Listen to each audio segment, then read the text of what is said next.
Hey, how's it going? And welcome back to mentfx. In this episode today, I want to dedicate this specific video to talking a little bit about the importance of understanding structure, of understanding your own bias, and how to move that bias in confluence with the strategy that you are building using the tools that you have been given thus far on this free YouTube or in the mentorship, and then how to utilize those things to not only trade that bias, but trade it consistently using Wyckoff and using any of the other things that we have spoken about so far. So we just had a beautiful week. These were some of the trades we caught over the week. To be honest, most of them were, as you can see, from the 11th. So they were actually from Friday, since we didn't really have much going on before then. And then we finally tapped into an area of importance. And we had all these trades that we were able to take on our way down. These positions here were stopped, I believe, at the highs right here after we had partialed at these levels here and then took them out. Again, this is all provided for those of you that were here in the mentorship and the mentfx trade ideas. But we're not going to look at that right now because today I want to speak about a specific thing that we sent out and tie it in with the idea of time and all that other important stuff. So we had these breakdowns and we had a beautiful 5-second distribution that we were able to get in on right here. And this, we were able to collapse the position. I think it was a 4-hour liquidity area, as you can see off of this 4-hour area of liquidity that we were targeting today. And this position itself off of the entries from inside of there. So we're not going to talk about this one too much. We might make another video about this in the coming days. That let it run 1 to 24. But again, take this if you'd like, take a screenshot of it and study it on your own time, noticing how price broke down from this area here, about the 1.21494 level, which was a 4-hour order block that was refined. So you'll notice how we refined that if you go and take a look at this on your own. So let that function as your own little homework assignment for those of you that are not in the mentorship and want to have something free to do, or even if you are in it, that's something you can go do on your own and see how this played out and see how you could have been involved. Look inside these areas that I've highlighted here with the little boxes. Again, the snowflake rule, showing you the Wyckoff distributions that occurred on our way down and how we got involved with them, how we spotted the UTADs, the test of those areas, and then got involved on the way, and how we found new snowflake distributions on the way. And then of course you can go inside here and find this 5-second entry that we had off of this last order block here. So I'll show you guys a little bit of that right now, just so you guys can take a tiny look and maybe study it yourself a little bit, but ultimately trying to understand why it is that we had gotten involved here. So the truth is I actually got involved on this little up move right here, this wick right here. So again, you don't have to believe any of this. It doesn't really matter. Go and study this for yourself if you want to see how that entry was taken. We had a few people catch this a little bit earlier, a few people catch it a little bit late, but for the most part, a lot of people in the mentorship had and rode this wave down with us for EURUSD before the end of this week ultimately, right? And we had this very easy drop off.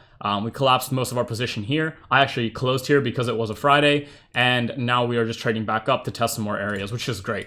Not a big deal. But the importance of understanding why we took a lot of these and all these trades. So again, remember back to the videos we just made on GJ, where we went in and looked at step by step how we got involved in each distribution on the 1 minute and lower timeframes that were part of. So if you all remember the GJ video we drew and took a look at last time, we had an area we were expecting price to be bearish from, right? And on the way, we had price distribute and we took sells off that, locking in positions, taking partials. Then we had new distributions and took sells off that, doing the same thing. Then we had new distributions, doing the same thing, right? In making and locking in partials and trade and managing our trades properly the entire way through. And then we had another move back up and had the same thing happen, and we were able to be involved in every single one of these positions, which then ended up being part of an even greater Wyckoff distribution, which we were able to then catch here again at a mini distribution, right? Because it's all fractal, and got involved here to get significantly lower. So that's what happened on GJ. And the idea of every single one of those trades is that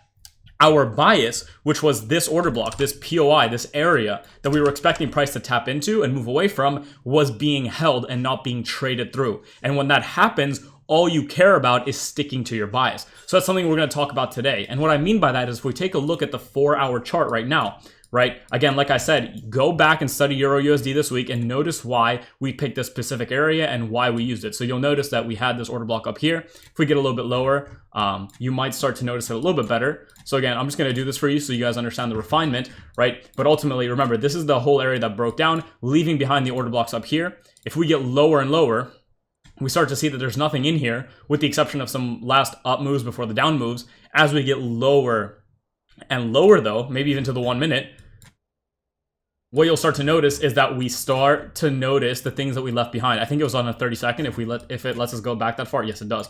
So what you'll see is the refinement was actually down to, again, the exact same type of order block that you would look at on something like a 4-hour or an 8-hour or even a daily, right? It was just the last up candle before the down move that left imbalance, or even in this case, a imbalance between actual candles, not even filling in properly. So this is an imbalance here, but so is this entire area here. For anyone that understands imbalances, right? But generally you can measure it from wick to wick. So technically this can be your imbalance, right? If you don't understand imbalances yet, go take a look at the video on imbalances. And if we drag this out, you'll see it never got tested, right? So we have this order block up here that was never touched. That's that 30-second last up move before the down move, with this imbalance inside here, which was also never filled. And right below it, what do you notice? We are forming all this liquidity. So above this area, we also have all these trend lines of liquidity and all that stuff. So again, it's just extra confluence for the understanding that in the future, if price was to come up here and grab the liquidity in the orders above these highs and fill in these areas for inefficiency and fill in this order block, then we can see that down move, right? So that was that 4-hour refinement. So I did a little bit of work for you on that side if you did go back and look at this. So if we zoom back out, that was that same 4-hour refinement right there. And notice how that is the exact area price came to tap. And again, we didn't sell from there, because what do we do at mentfx? Even in the mentorship, as a lot of you have learned, we make sure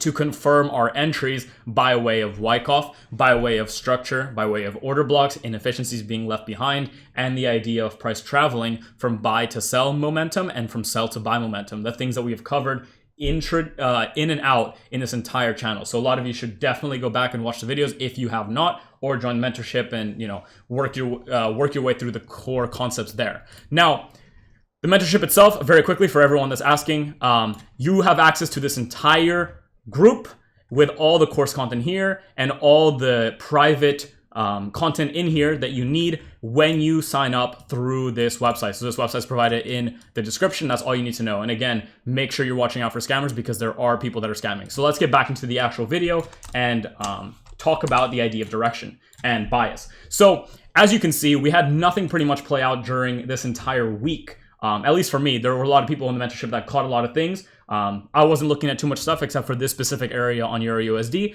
And lo and behold, on Thursday or Friday, we had that tap in and we had that move away. Now, why is this important? Because what this means is that I knew from before price was even here that I was going to be bearish, biased bearish from this area here.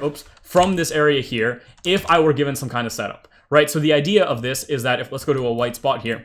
If you have, let's say, this type of movement in the market, okay? Very, very simple. So market does not move this simply, as you all know, as any of you have ever studied. But the idea is as it's moving like this and breaking structure to the top side, we are leaving behind order blocks. And these order blocks can exist at multiple areas. There can be order blocks here, right? There can be order blocks here, right? And there could be order blocks within it. And then you can go and refine those to even smaller areas such as this, right? You can go find the order blocks within the order blocks, and you can refine those as hard as you want. So this is the general idea of price. And the way you trade is you wait for price to, of course, come into those areas. And again, this is all perspective based in the mentfx way. So, you know, go and demo it first if you need to. And what you expect is, even if structure is breaking down bearishly on the way down, we know that that is intermediary and it's just forming liquidity, right, for later. And what you'll have is either price will tap into this area, give you some kind of confirmation and continue, right? In which case, great, you can find buys within that area, right? Or price will come through it, invalidate it, tap into another area, maybe not even tap into your refined area, and then give you those higher prices. Or come and tap in that refined area, give you more setups fractally, right? Break above, and then you can get involved and it takes you higher. So this is generally the entire system of smart money in its way. And the reason that it works so well, or why you need to understand that bias is so important, is because of the idea of bias, right? Your bias isn't decided on whether a single candle forms or a trend line holds, right? So what I mean by that is a lot of retail. So again, we are smart money retail ultimately, but what a lot of retail traders do is they will see price doing something along the lines of this, right? And now this right here is what basically controls price for them. And if they see price, for instance, break this, then that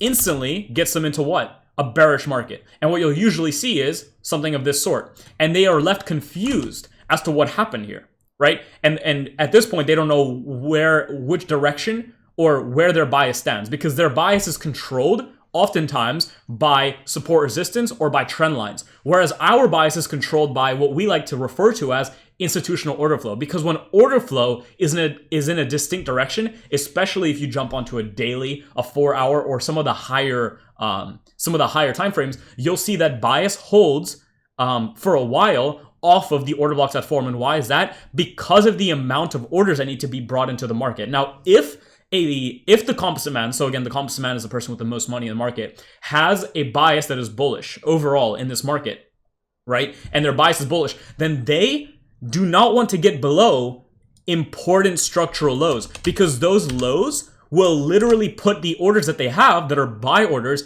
into negative positions. And they don't need to do that because they want to take their buys to profit, right? So what we'll notice this same market as potentially is a low, a high, a higher low, a higher high, a higher low, a higher high, right? Potentially a higher low, a higher high, a potential break of that low to give us structural confirmation. But instead, as we hold to the order blocks in here and get the setup, which would be basically inside here, so on a lower time frame, this would be some kind of Wyckoff, right? Then we would already be in the bias mindset of potentially this was just a liquidity grab and the real structural point was this one. And instead of being super confused and left kind of amuck when price runs after the liquidation of this trend line and continuation, instead of sitting there being a little bit confused about where our bias stands, our bias is still not confirmed or invalidated because we're still bullish on this market, right? So I think this would show it the best.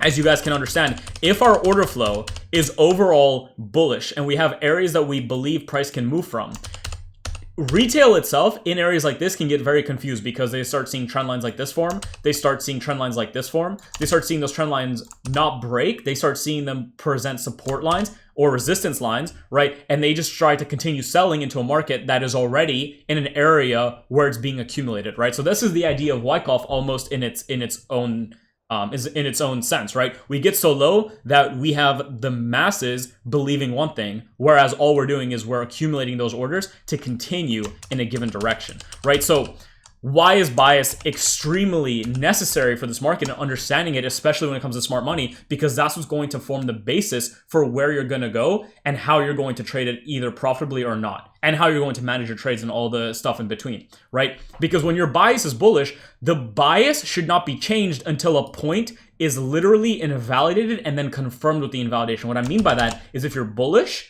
and you see a breakdown, this does not confirm a bearish market. What this confirms is a liquidity grab of a still bullish market. This is the confirmation of a bearish market. This right here is still a bullish market, so on and so forth. And that's the exact thing that we saw happen with Bitcoin, and right now what we're seeing happen with EURUSD somewhat. So EURUSD is in a very interesting place right now. We're not going to talk about it too much, but these sells from here don't have to last because, you know, if you all recognize, or if any of you have been watching it, on the daily, we have tapped in to a daily order block, and we're most likely going to continue making structural plays at the top side. Now, if this was to break down and start to come down, then we could shift our bias short term, because whether you like it or not, you have to recognize we're in higher time frame structure, and that higher time frame structure is still bullish, and it will be bullish for a long time, ever since we pretty much tapped into this order block back here, right, this last down candle, and begun to break above all of these structural points here, liquidating all those areas. And right now, all we're doing is we're tapping into some of the refined points of these order blocks here. So again, this is not investment advice, none of that thing. I'm not predicting this for anyone to invest in, just giving my 2 cents on the actual market. So why is bias important? Because a bias can support so basically, a bias is important because you can get involved in many places of the market, but you also have to recognize that when a place doesn't hold or an order block doesn't hold, that does not mean that your bias is meant to fall apart. And what I mean by that is, as we saw right here, if you have this bullish market being developed, right? You have this bullish market, and you're expecting a continuation bullish, either from, so you have this break and you have multiple order blocks. You have maybe this order block down here, right? Let's just draw them out. You have maybe an order block here, right? And maybe you have an even tinier order block that has not been tested yet here. So in your mind, you understand that this bias is still bullish, and you can either expect this, right? You can either expect this, right? Or you can expect this. These are all valid expectations, and this is one of the reasons that people get confused a lot by which order blocks will hold. Because the idea is any one of these 3 order blocks will hold.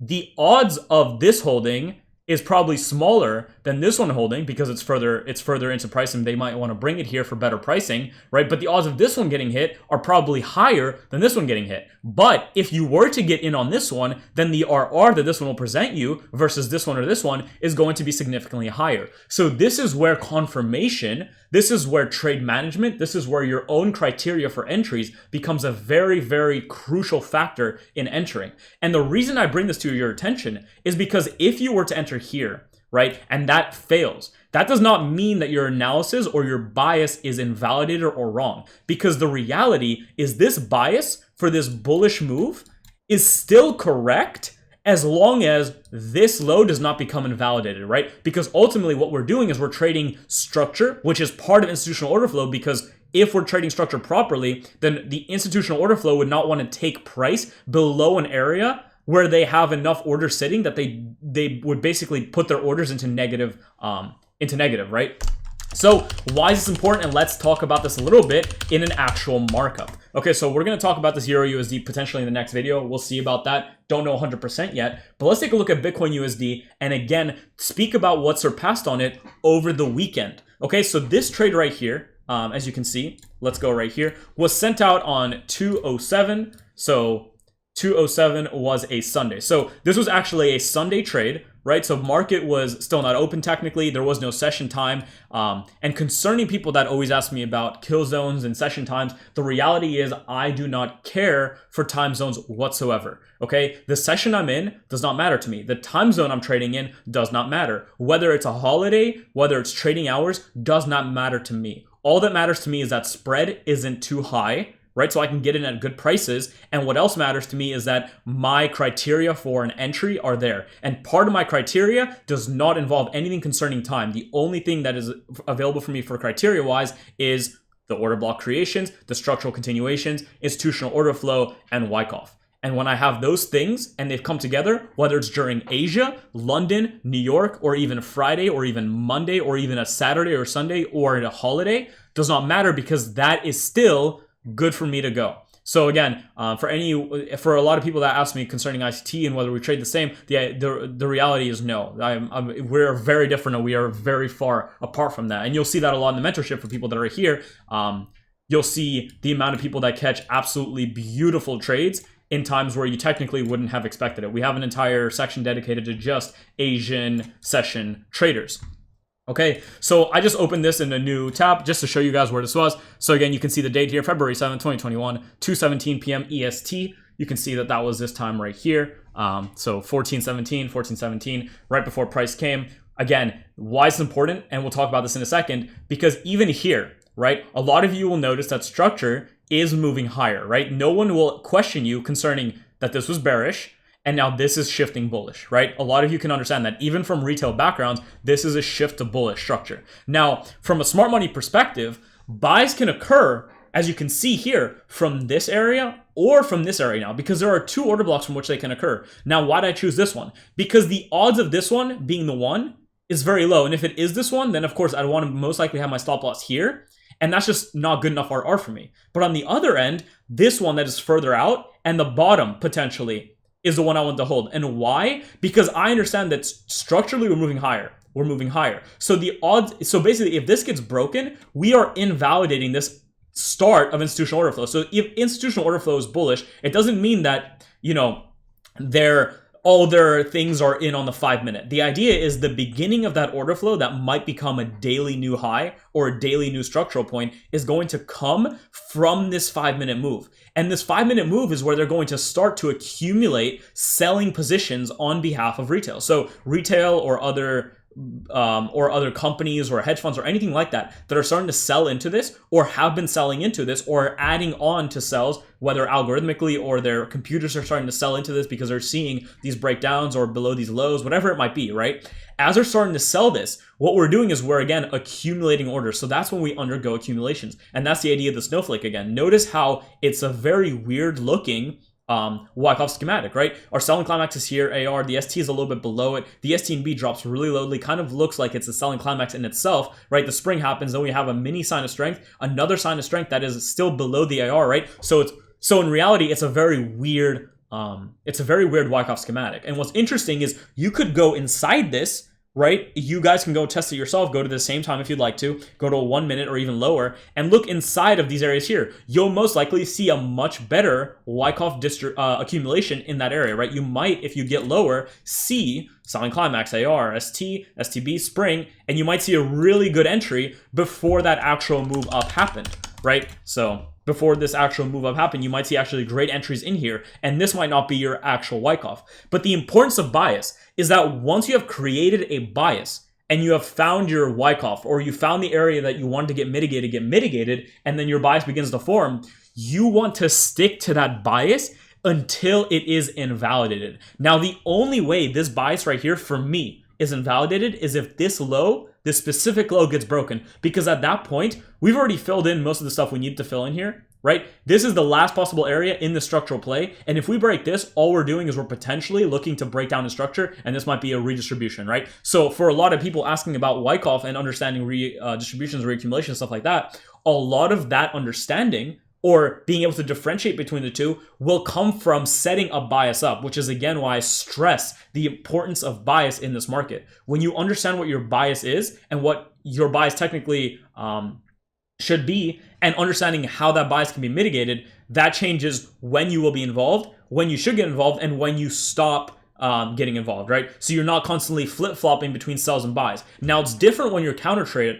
trend trading or hedging, right? Which is going to be down the line. We'll talk about that in the future. But right now you have to understand that a bias should hold after you have decided it. Okay, so why did we take this? What was it all based on? Where is the setup and why did it happen? So again, we had another really nice Bitcoin setup here. You'll notice that again, we didn't take positions all the way to the new highs, right? Because that's not how we trade. We trade for liquidity, we trade with institutional order flow, and we understand that this move here could have ran all the way up here, but it also could have just ran above here, which it did, so that was really nice. But that's not even the trade we sent out. The trade we sent out was actually inside of here. And we're gonna take a few looks, a look into why this part was really important and how we could have even refined it to even better setups. So let's zoom in here for a second.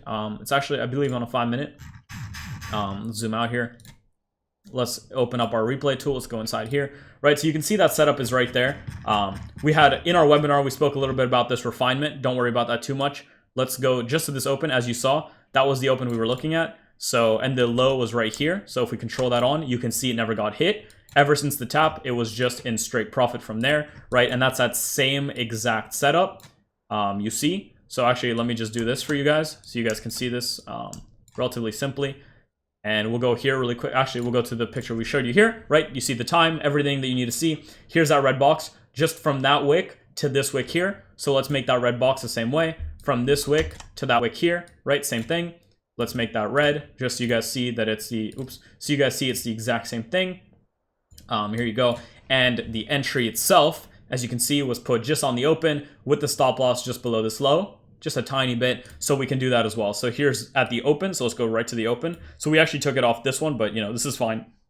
And let's put this just below the open, so you guys can see that it wasn't even at the low of this. It was actually it was a little bit below it, right? So, but you can see either way, it never got tapped. And let's talk about this very quickly, okay? So let's use our replay tool and go back to these sections around here. Let's also go back here and delete a lot of the stuff in here. Although it will be somewhat important as we take a look at it. So I'm going to leave this buy right here just for a second so we can go into a little bit in depth as to explaining the importance of understanding your directional bias.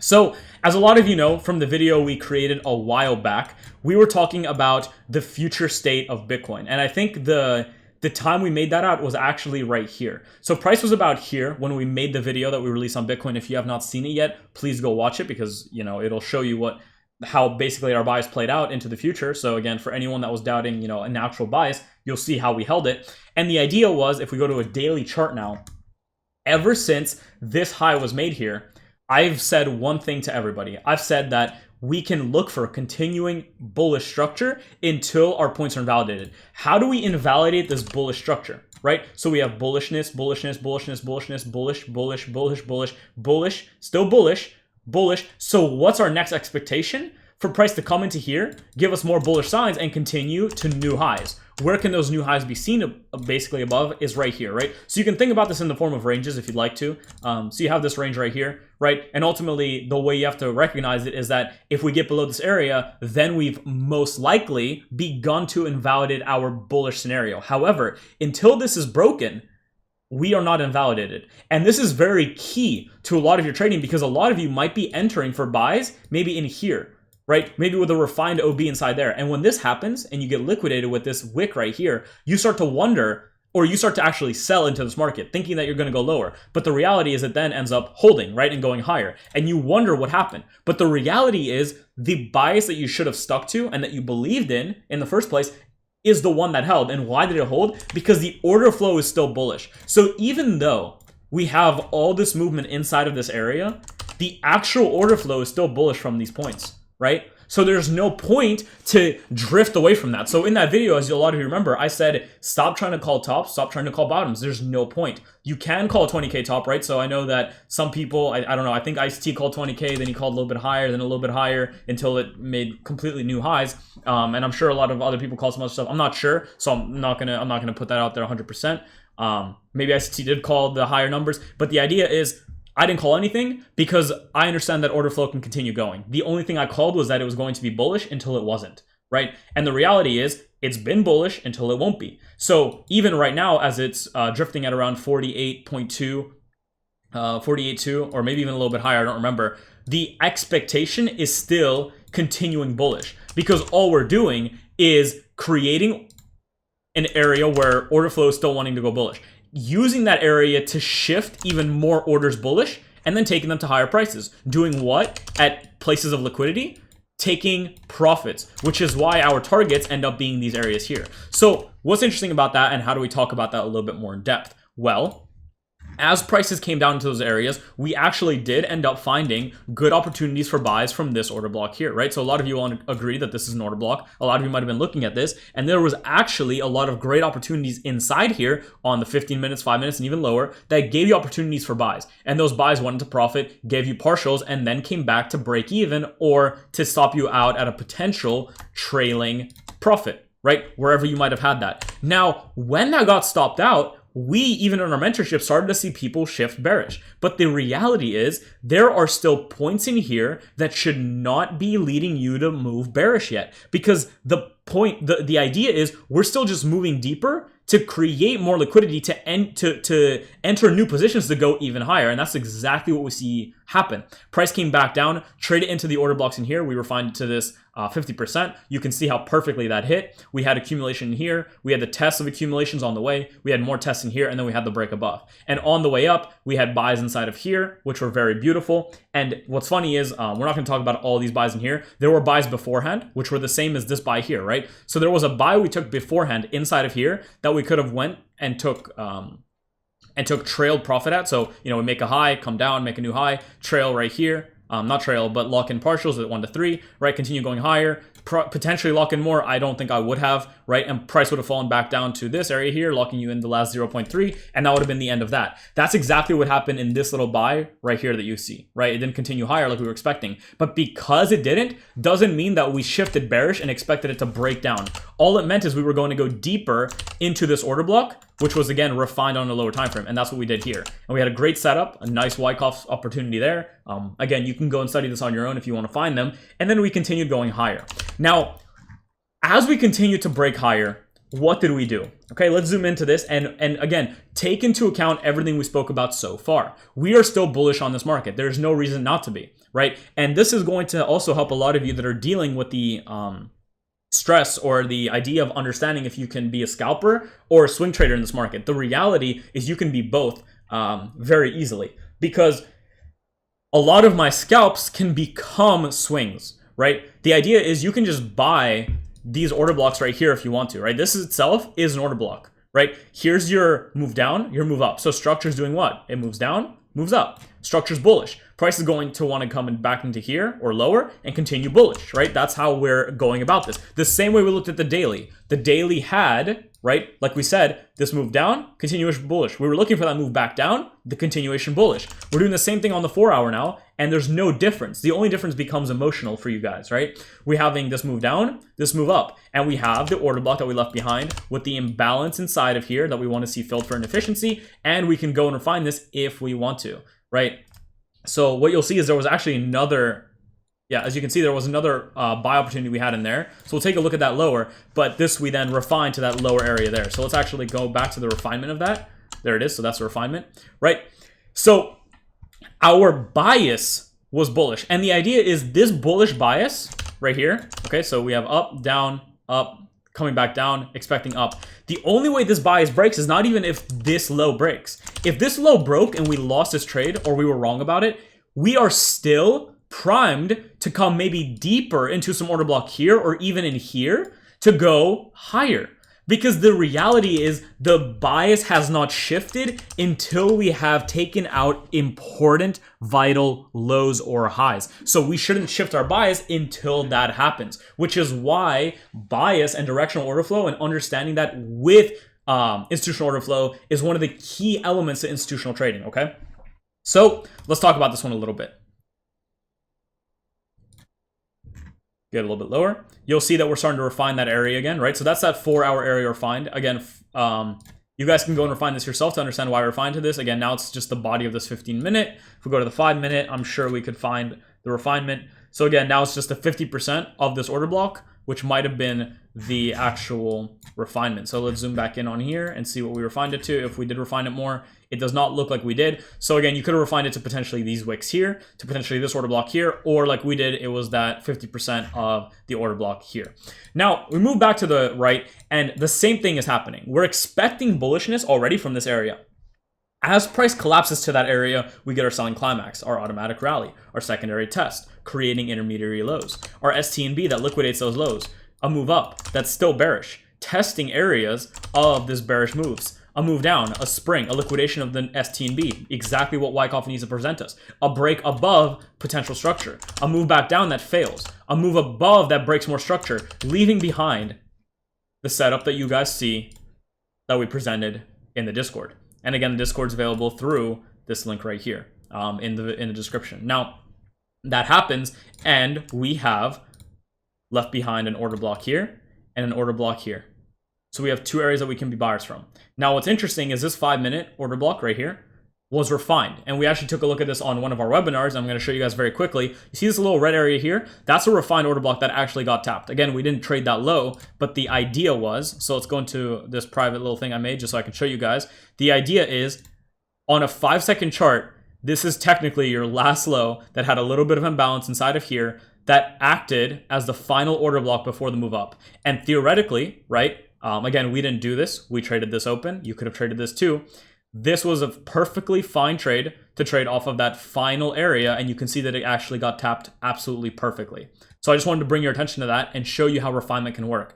And the same way that this 5-second refinement worked on this 5 minute order block, a 5 minute refinement on a 4 hour order block is ultimately the same thing, right? So when a lot of you ask about refinement, that is how it's done. But again, we didn't trade that. We traded the open, which is fine. That's the position you guys see right. So let's go back to our trade ideas that we sent out right here. So that's the idea you see right here. And you can see that we came, we tapped it, and we were already locking in profit at certain areas, and we wanted to already continue to partial. So again, even though this ended up running a lot higher, the idea of managing your trade at proper areas of structure and proper areas of liquidity is vital. Because when you manage it to these areas, one, you take the emotional part out of it, and two, you secure a position that technically ran the way it should have ran. Because as price gets up here and gets above this area, it could just break back down. But that shouldn't be a loss for you, because understanding how you got in and then partialed along the way or manage your trade along the way is going to be one of the most important things when it comes to actually trading smart money. So after that happens, and we get into this buy, where is our actual targets at? Remember back to the daily talk that we just had. The daily is still bullish between this area and this area. So that means that we're going to be targeting the highs here. And as a result, you can see that the take profit on this, so let's get back a little bit lower. The take profit on that is just that high. Let's get back lower. And that's that same setup you see right here that was taken on on the 7th of February. So again, the 7th of February, as you can see, is Sunday. And we were targeting that high as the daily high, right? And then lo and behold, here's what you had play out. So I'm just going to play this out for a lot of you that wanted to see it. We had that test. Again, as it's moving, you're seeing the OB 2.0s that held along the way. You have more Wyckoff setting up here. You have more entry criterias that could come back inside, take you higher. You can go and study each one of these moves because there are tons of opportunities in here that you could have been a part of, right? And then you had Elon release his tweet about Bitcoin and Tesla and whatever, and you had the spikes higher. At that point, you had a lot more happen. The same thing happened, bullish bias, bullish setups potentially, and continuations higher. Fantastic. So let's remove that now very quickly, and let's talk about what occurred, right? We had that bullish bias. That bullish bias was supported. The actual trade continued to run. Technically, it ran an entire of, as you can see, 1 to 53, but we don't bullshit you guys here at mentfx. We show you exactly as it is, and the targets were those daily highs, and as a result, we were able to lock in that very easy 1 to 20, 1 to 19.79, and that's what we had. And the reason I bring your attention to all of this is because I want to stress the importance of understanding how bias shapes you as a trader, and how understanding your bias and then sticking to that bias until it is invalidated will give you the setups you need down the line to continue being profitable in a certain direction or with the institutions. Okay, so thank you so much for watching, guys. I hope you enjoyed this. This is mentfx, and I'll see you guys in the next one. Thank you so much.